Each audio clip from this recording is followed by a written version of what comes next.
सबसे पहले हम बात करेंगे किसी चार्ज रिंग की वजह से इलेक्ट्रिक पोटेंशियल कैलकुलेट करना। आप डायग्राम को देखें, यहां पर हमने दो रिंग बनाई है, सेम रेडियस की हैं, आइडेंटिकल रिंग्स हैं, लेकिन डिफरेंस क्या है कि एक रिंग को जो चार्ज दिया मैंने वो यूनिफॉर्मली डिस्ट्रीब्यूट हुआ सरफेस पर, और दूसरी रिंग को जो चार्ज दिया वो नॉन यूनिफॉर्मली डिस्ट्रीब्यूटेड है। ये दो डायग्राम बनाने का मेरा रीजन ये था कि जैसे हमने इलेक्ट्रिक फील्ड में पढ़ा है मेरे कोर्स नंबर 2 में कि किसी भी चार्ज डिस्ट्रीब्यूटेड बॉडी की वजह से अगर हम इलेक्ट्रिक फील्ड कैलकुलेट करते हैं तो वो इस चीज पर भी डिपेंड करता है कि चार्ज का डिस्ट्रीब्यूशन यूनिफॉर्म है या नॉन यूनिफॉर्म है। बट यहां रिंग के केस में अगर हमारे पास चार्ज डिस्ट्रीब्यूशन यूनिफॉर्म है या नॉन यूनिफॉर्म है, इन दोनों केसेस में रिंग के सेंटर पर या इसकी एक्सियल लाइन पर जो इलेक्ट्रिक फील्ड होगा, जो इलेक्ट्रिक पोटेंशियल होगा, वो चार्ज डिस्ट्रीब्यूशन से इंडिपेंडेंट होगा। यूनिफॉर्मली चार्ज बॉडी है तब भी पोटेंशियल उतना ही होगा, और चार्ज डिस्ट्रीब्यूशन नॉन यूनिफॉर्म है तब भी पोटेंशियल उतना ही होगा। ये एक बहुत ही इंपॉर्टेंट प्रॉपर्टी है। तो आप देखिएगा आगे जब हम कुछ एमसीक्यू सॉल्व करेंगे, वहां पर एग्जाम्स में आए हुए कुछ क्वेश्चंस को लूंगा, वहां पर ये कंसेप्ट बहुत यूज होने वाला है। तो देखिए यहां पर मैं क्या करता हूं, जैसे हमने यूनिफॉर्म बॉडीज को सॉल्व करते हैं उसी तरीके से मैं इस रिंग की सरफेस पर एक स्मॉल एलिमेंट ले लेता हूं चार्ज का dq। इस स्मॉल एलिमेंट की वजह से यहां पर जो पोटेंशियल होगा वो कैलकुलेट कर लेंगे, that is equals to k dq upon r। ठीक है, अब मैं कह सकता हूं कि रिंग ऐसे बहुत सारे छोटे छोटे एलिमेंट dq dq dq से मिलकर बनी हुई है, और उन सबका जो टोटल सम होगा that is equals to q। अब क्योंकि पोटेंशियल एक स्केलर क्वांटिटी है तो यहां पर जो पोटेंशियल की डायरेक्शन इज नॉट इंपॉर्टेंट, तो जो टोटल पोटेंशियल होगा वो इन सबका सम हो जाएगा। तो मैंने यही किया, यहां पे स्मॉल एलिमेंट की वजह से पोटेंशियल कैलकुलेट किया और उसको इंटीग्रेट कर दिया पूरी सरफेस के लिए। अब क्योंकि k और r कांस्टेंट हैं तो dq का इंटीग्रेशन हो जाएगा the total charge on the ring that is equals to kq upon r। और ये चीज देखिए यहां पे, ये जो पोटेंशियल आया ये कांस्टेंट है क्योंकि q भी चेंज नहीं हो रहा और r भी चेंज नहीं हो रहा है। ठीक है, तो चाहे चार्ज का डिस्ट्रीब्यूशन यूनिफॉर्म हो या नॉन यूनिफॉर्म हो, it depends on the total charge. तो टोटल चार्ज तो सेम q ही रहेगा। ठीक है, दूसरा एक चीज देखिए कि अगर हमारे पास रिंग की एक्सियल लाइन पर एक डिस्टेंस p है, डिस्टेंस r है, और वहां पर मैं एक पॉइंट p ले लेता हूं और तब मुझे कैलकुलेट करना है इस पॉइंट पर इलेक्ट्रिक पोटेंशियल, तो मैं क्या करूंगा, सेम एलिमेंट dq यहां पर है, इस dq की वजह से यहां पर पोटेंशियल कैलकुलेट करेंगे। ये डिस्टेंस आप निकाल सकते हैं पाइथागोरस थ्योरम से, जो आएगी हमारे पास square root of r square plus r square. यहां पर इसको मैं पुट कर देता हूं इसी एक्सप्रेशन के अंदर जो हमने ऊपर निकाला, k dq upon r square plus x square. Sorry यहां पर x लिख दिया मैंने, यहां पर r होना चाहिए था, तो आप इसको करेक्ट कर लीजिएगा, इसको x को r पढ़िएगा। तो टोटल आ जाएगा kq upon r square plus x square to the power 1/2। अब देखिए यहां पर जो पोटेंशियल आया है ये x पर डिपेंड कर रहा है, मींस जो एक्सियल डिस्टेंस है उस पर डिपेंड कर रहा है। x को 0 अगर मैं पुट कर देता हूं, ये r अगर 0 हो जाता है तो ये पॉइंट p यहां पर आ गया, तो इट मींस अगर ये फंक्शन 0 हुआ तो kq अपॉन r हुआ। रिंग के सेंटर पर इलेक्ट्रिक फील्ड 0 होता है लेकिन पोटेंशियल 0 नहीं होता। तो ये चीज समझिए कि कुछ बॉडीज ऐसी हैं कि जहां पर इलेक्ट्रिक फील्ड 0 है लेकिन पोटेंशियल 0 नहीं है। तो ये एक बहुत अच्छी चीज है। ठीक है, तो ये हमेशा जरूरी नहीं होगा कि जहां फील्ड 0 है तो वहां पोटेंशियल भी 0 होगा। ठीक है, अब आपके लिए क्वेश्चन है कि जहां पोटेंशियल 0 है क्या वहां फील्ड 0 होगा? सोचिएगा इसके बारे में, मुझे कमेंट कीजिएगा। तो दो चीजें यहां पर निकल के आई। सबसे पहली बात कि पोटेंशियल रिंग के सेंटर पर मैक्सिमम होता है क्योंकि ये कांस्टेंट है, उसके बाद एक्स पे डिपेंड कर रहा है और डिक्रीज हो रहा है, और ये हमेशा एक्स के साथ डिक्रीज होता है। तो एक ग्राफ में देखते हैं किस तरीके से वेरिएशन होता है इसका। ये देखिए मैंने इसका ग्राफ बनाया, जब r 0 है मतलब सेंटर पर है रिंग के, पोटेंशियल मैक्सिमम आया और ये मैक्सिमम पोटेंशियल हो जाएगा kq अपॉन r, और उसके राइट साइड में और लेफ्ट साइड में दोनों तरफ मूव करने से पोटेंशियल डिक्रीज होता है। This is a very important property of charge ring. इसी तरीके से हम एक दूसरी बॉडी ले लेते हैं कि एक चार्ज कंडक्टिंग स्फीयर ले लेते हैं। अब क्योंकि ये कंडक्टिंग स्फीयर है तो चार्ज का जो डिस्ट्रीब्यूशन होगा वो सिर्फ और सिर्फ सरफेस पर होगा, कंडक्टर के अंदर चार्ज नहीं होगा। और क्योंकि कंडक्टर के अंदर चार्ज नहीं है तो कंडक्टर के अंदर इलेक्ट्रिक फील्ड 0 होगा। अब तीन सिचुएशन आती है, या तो जो पॉइंट P है वो इस स्फीयर के बाहर हो, या पॉइंट P इस स्फीयर की सरफेस पर हो, या पॉइंट P इस स्फीयर के अंदर हो। तीनों पर पोटेंशियल निकालते हैं। अगर पॉइंट पी इसके बाहर हो, यानी x is greater than r है, तो उस केस में ये पूरा का पूरा कंडक्टिंग स्फीयर एक पॉइंट ऑब्जेक्ट की तरह ट्रीट करेगा, और पॉइंट ऑब्जेक्ट की वजह से पोटेंशियल होता है k q upon r, where q is the charge on this sphere. तो that is equal to k q upon x, where x is the separation between the point P and the centre of sphere. ये चीज ध्यान रखिएगा कि जब हम इस sphere से आर डिस्टेंस की बात करते हैं, एक्स डिस्टेंस की बात करते हैं, तो जो डिस्टेंस है वो सेंटर से लेंगे और उस पॉइंट तक लेंगे. ठीक है, सरफेस से डिस्टेंस कैलकुलेट नहीं करना, ये चीज ध्यान रखिएगा. अगर ये पॉइंट पी इस रिंग के जो स्फीयर है इसके सेंटर पे आ जाता है, तो उस केस में एक्स और आर इक्वल हो जाएंगे, और उस केस में इस एक्सप्रेशन में एक्स की जगह पे आर पुट कर दीजिए, ये आपके पास आ जाएगा. ठीक है, यानी मैं कह सकता हूं कि किसी भी स्फीयर, चार्ज कंडक्टिंग स्फीयर के सेंटर पर जो पोटेंशियल है वो कितना है, कांस्टेंट है. ठीक है, अब अगर इनसाइड की बात करता हूं तो देखिए यहाँ पे कंडक्टिंग स्फीयर है तो अंदर इलेक्ट्रिक फील्ड जीरो है, और अगर स्फीयर के अंदर इलेक्ट्रिक फील्ड जीरो है तो उस केस में जो ग्रेडियंट होगा, negative of gradient, that will be zero. और मैं अगर निकालता हूं तो dV is equal to zero, या मैं कहूंगा कि पोटेंशियल डिफरेंस जीरो हुआ, यानी हर पॉइंट पर पोटेंशियल कांस्टेंट हुआ. और ये पोटेंशियल कांस्टेंट कितना होगा, जितना सरफेस पर है, क्योंकि यही कांस्टेंट वैल्यू. तो इसका मतलब कि कंडक्टिंग स्फीयर के अंदर इलेक्ट्रिक फील्ड जीरो है, लेकिन इलेक्ट्रिक पोटेंशियल जीरो नहीं है.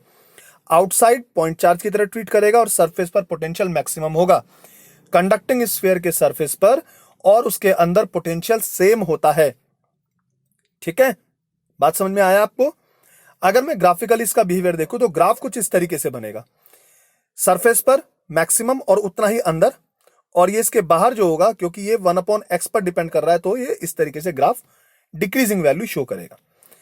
तो ये जो रिजल्ट आया है, सेम ऐसा ही रिजल्ट होगा अगर मेरे पास कंडक्टिंग स्फीयर की जगह हॉलो स्फीयर आ जाता है, तो वो भी सेम रिजल्ट ऑब्जर्व कराएगा. ठीक है, अब देखते हैं अगर इसके जगह पे मेरे पास नॉन कंडक्टिंग स्फीयर हो जिसको मैंने यूनिफॉर्मली चार्ज किया है.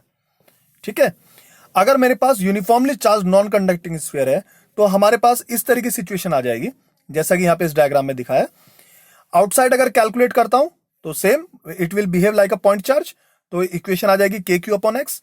सरफेस की बात करता हूं तो अगेन के क्यू अपॉन आर, क्योंकि एक्स की वैल्यू आर के इक्वल हो जाएगी. लेकिन कंडीशन चेंज कहां होगी कि अगर मैं इसके अंदर किसी पॉइंट पर बात करता हूं. ठीक है, क्यों? क्योंकि अगर मैं इसके अंदर किसी पॉइंट पर बात करता हूं, मान लीजिए ये पॉइंट पी है जहां पर मुझे कैलकुलेट करना है electrostatic potential due to this sphere. ठीक है, और ये नॉन कंडक्टिंग है, तो सारा का सारा चार्ज इसके वॉल्यूम पर डिस्ट्रीब्यूटेड है, और पी की जो सेंटर से डिस्टेंस है वो एक्स और इसका रेडियस है आर. तो यहां पर जो पोटेंशियल होगा इस पॉइंट पी पर, वो पोटेंशियल किस तरीके से वेरी करेगा. देखिए कि इस पॉइंट पर जो पोटेंशियल होगा वो इसके अंदर की तरफ जो चार्ज होगा उसकी वजह से भी होगा, और जो बाहर चार्ज है उसकी वजह से भी होगा. तो अगर मैं इसकी सरफेस पर एक पॉइंट ले लेता हूं एस, और यहां पर एक पॉइंट ले लेता हूं पी, तो एस और पी का जो पोटेंशियल डिफरेंस होगा वो निकाल लेता हूं मैं जरा. तो मान लीजिए ये डिस्टेंस अगर एक्स है तो पोटेंशियल डिफरेंस कितना हो जाएगा, Vp minus Vs, Vp minus Vs. ठीक है, that is equal to k q x upon r cube d x. बात समझ में आया? ठीक है, तो ये हमारे पास इसके पास इसका पोटेंशियल हो जाएगा. अब यहां पर प्रॉब्लम क्या आई हमारे पास? प्रॉब्लम हमारे पास ये आई, ये कंफ्यूजन कैसे आया मैं बताता हूं आपको, इसको कैसे दूर करते हैं. देखिए अभी तक हमने पढ़ा है कि in the direction of electric field potential decreases.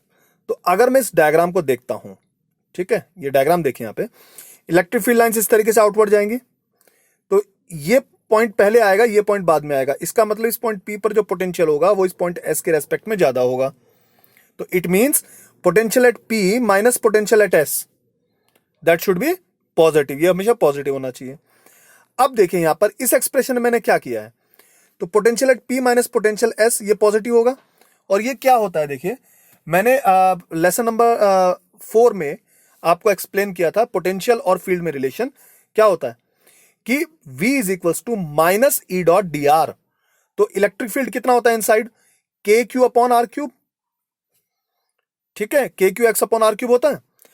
और इंटू डी आर, यहाँ पे डी एक्स हो गया, और इसको इंटीग्रेट कहां से कहां तक करेंगे, एक्स से आर तक। अब आप इसको इंटीग्रेट कर दीजिए, इसको इंटीग्रेट करके एक्सप्रेशन ये बनेगा हमारा, ठीक है। और जो पोटेंशियल सरफेस पर है वो हमने अभी निकाला के क्यू अपॉन आर, वो यहां पुट कर दीजिए।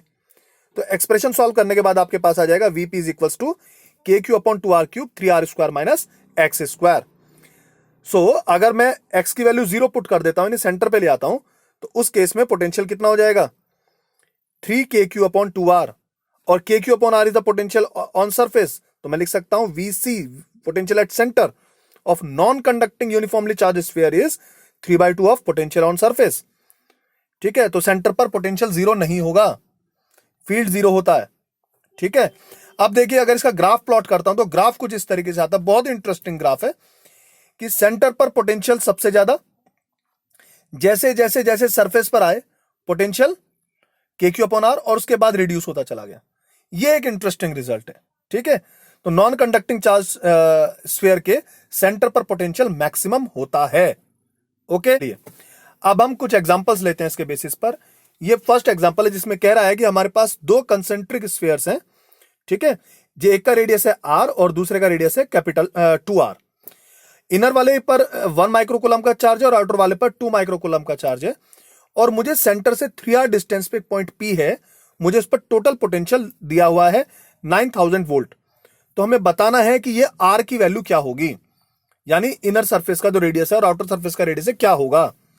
तो देखिए कि इस पॉइंट P पर जो पोटेंशियल होगा वो टोटल पोटेंशियल होगा, potential due to outer sphere plus potential due to inner sphere. तो इन दोनों का जो टोटल सम होगा वो क्या हो जाएगा, नेट पोटेंशियल एट P, और वो दे रखा है 9000। तो आउटर की वजह से क्या हो जाएगा, के क्यू अपॉन आर, और इनर की वजह से क्या हो जाएगा, के क्यू अपॉन इनर की वजह से हो जाएगा के क्यू अपॉन आर, और आर की वैल्यू हो जाएगी 3r।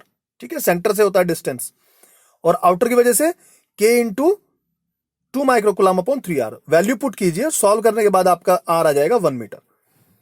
ठीक है, तो इसका मतलब आप इजीली पोटेंशियल कैलकुलेट कर सकते हैं कंसेंट्रिक स्फीयर की वजह से, इस तरीके से निकलेगा। एक एग्जांपल लेते हैं, ये बहुत अच्छा एग्जांपल है कि हमारे पास electric field lines x axis से 30 डिग्री का एंगल बनाते हुए जा रही है।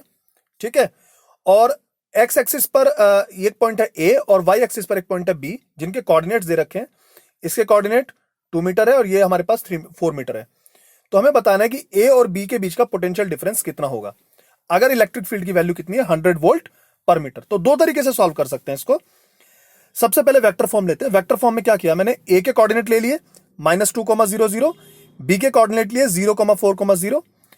इलेक्ट्रिक फील्ड को कोऑर्डिनेट में कन्वर्ट कर दिया मैंने, वेक्टर फॉर्म में लिखा पोजीशन वेक्टर टर्म में। इलेक्ट्रिक फील्ड ये है तो इसका आई कैप हो गया, ये जे कैप हो गया।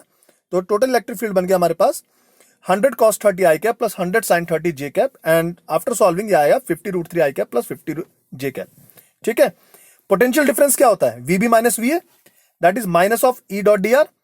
वैल्यू पुट कीजिए, ये न्यूमेरिकल हमने प्रीवियस लेसन में किया था आपने, तो वैल्यू पुट किया लिमिट के साथ, सॉल्व करने के बाद आपका एक्सप्रेशन आया 373.2 volt in a negative sign. दूसरा मेथड क्या है, दूसरा मेथड है मेरा पोटेंशियल ग्रेडियंट का। कैसे, v is equal to E dot E d होता है। अब ए पर जो पोटेंशियल होगा वो ज्यादा होगा, बी पर पोटेंशियल कम होगा, क्योंकि in the line of electric field potential decreases. तो VB minus V A will be equal to negative, क्योंकि हमें वीबी ए निकालना है। और इन दोनों के बीच का डिस्टेंस कितना हो जाएगा, O A cos 30 plus O B sine 30। Solve कर लिया, ये आ गया हमारे पास। तो इस एक्सप्रेशन के अंदर वैल्यू पुट कर दीजिए, minus E dot D A, value put कीजिए और आपका अगेन आंसर -373.2 आ गया। तो आपके पास दो अलग अलग मेथड है, आप या तो मेथड यूज कर सकते हैं पोटेंशियल और फील्ड के रिलेशन का ये, और या फिर आप ये एक्सप्रेशन यूज कर सकते हैं वेक्टर फॉर्म का। तो दोनों तरीके से आप पोटेंशियल कैलकुलेट कर सकते हैं। Thanks for watching guys.